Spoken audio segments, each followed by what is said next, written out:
We begin tonight at 6 with breaking news. A child killed in an accidental shooting on the south side. Alex Almanza is live at the scene near Kentucky Avenue and Ameriplex Parkway. What can you tell us, Alex?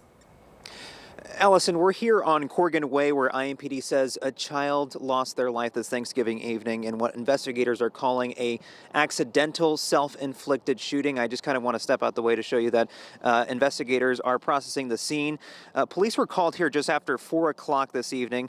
That's when officers found a child suffering from a gunshot wound inside this apartment complex near Kentucky Avenue. EMS rushed that child to the hospital in critical condition, but IMPD unfortunately says that child did not survive.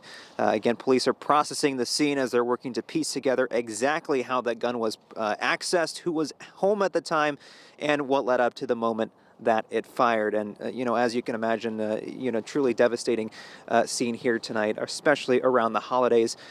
We understand the public information officer with IMPD is here on the scene and will brief us as soon as he can. And we're going to continue to push for answers on how that child got access to the gun, who was home at the time, and what led up to the moment the child shot themselves. So we're going to have all that information as soon as we get it, and we'll keep you updated. Allison?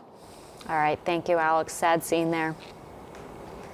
Well, we are going to take you to look at this evening's weather. It is a beautiful sunset. Oh my goodness, we've got, kind of looks like the American flag there. It does. Very colorful, very, but cold. very Thanksgiving, American holiday, Yes. everything. Yeah, certainly cold though.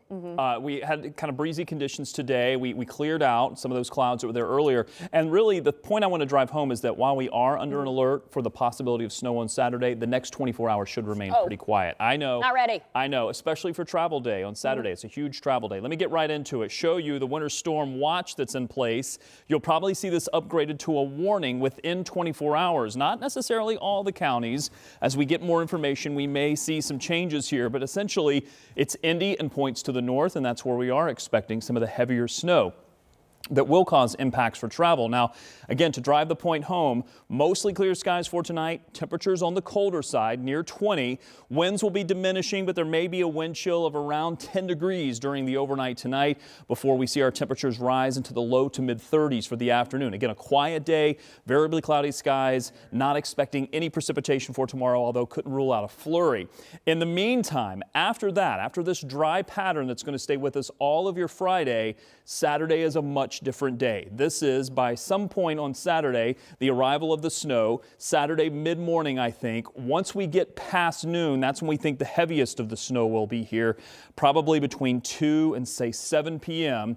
We could see some of this begin to change over, and that's the big question mark. How much will this change over to rain once we get into the afternoon?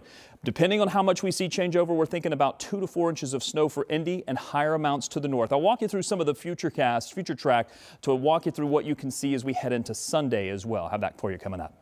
All right, thanks, Rob. Yeah. A record number of Hoosiers are giving thanks for meals from the annual Feast of Plenty. Brandon Schaff was in Greenfield and shows us where meals were prepared and distributed thanks to the help of hundreds of Hoosiers. 20 years ago, a few hundred meals were served in this building at the Hancock County Fairgrounds. On Thursday, more than 6,000 meals were prepared between 2 locations for Hoosiers on Thanksgiving. That's 1,000 more meals than just 1 year ago, which was already their highest ever. It's clear that people need this hope and healing. They need this connection. And we are so blessed that we're in a position where we can all come together on a day like today and make it happen for those folks. Joel Hungate is Lisa Meggy's son, who the Feast of Plenty is named after. She died in 2016, but her vision of people sharing these meals together on Thanksgiving lives on through the community members that showed up to help. Lisa Meggy was a really special lady, so we just want to help out the community however we can with delivering meals and make sure everyone has a meal on Thanksgiving. It takes a whole community to make it happen. Hundreds of volunteers showing up to prepare, pack, and distribute meals, including about 200 delivery drivers. These meals are loaded up into these cars, and then the drivers will distribute these Thanksgiving meals across the area. About 75% of the meals were delivered to people's homes. The rest were available for carryout. Diana Clement Scott helped serve the food on Thursday. She doesn't cook anymore and received her own Thanksgiving meal. thankful, very thankful. Tina Tutro came to bring back meals to Shirley, where she lives.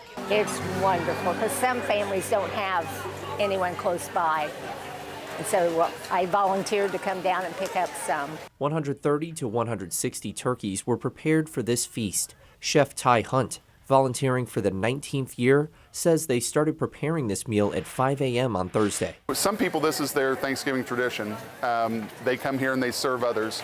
And some people, this is their first year. This is a family giving back to another family. Hungate says his mom would be excited to see how many more people this event helps now. And it's a blessing to continue doing that work in her memory. Brandon Schaff, 13 News. Hungate thanked the community for their support, saying it wouldn't be possible to feed that many Hoosiers on Thanksgiving without them. An annual Thanksgiving tradition returning today to help people in need across Indy. We're talking about the Moselle Sanders Thanksgiving dinner. Volunteers packed 10,000 meals to give to families in need this Thanksgiving holiday. Organizers tell us they saw more families putting in requests for help this year than in years past. Second, we opened up the phone lines, it was flooded. And then they hit us up on the email, and then they hit us up from social media. So every single medium, they reached out to us. So it was definitely one of those years where we knew that there was a certain unique burden. The annual Thanksgiving distribution event honors the late Reverend Dr. Moselle Sanders by helping people give back who are experiencing homelessness.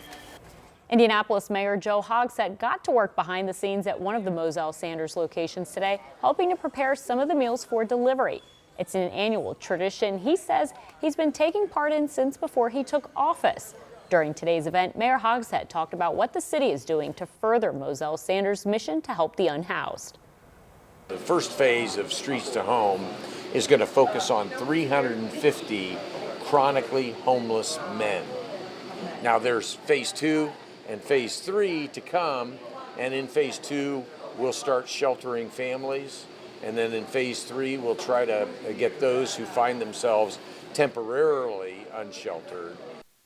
We have much more on the Streets to Home Indy initiative right now at WTHR.com.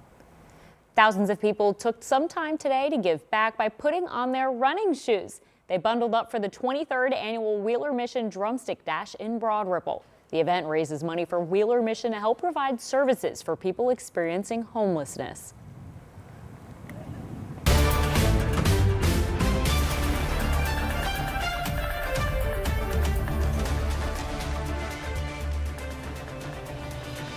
We're learning new details tonight about a meeting between Indiana lawmakers and the House Speaker.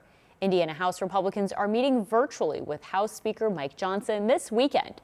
Sources confirming to 13 News the call is expected to take place Saturday afternoon. Sources say the invitation did not mention redistricting specifically as the topic of that meeting.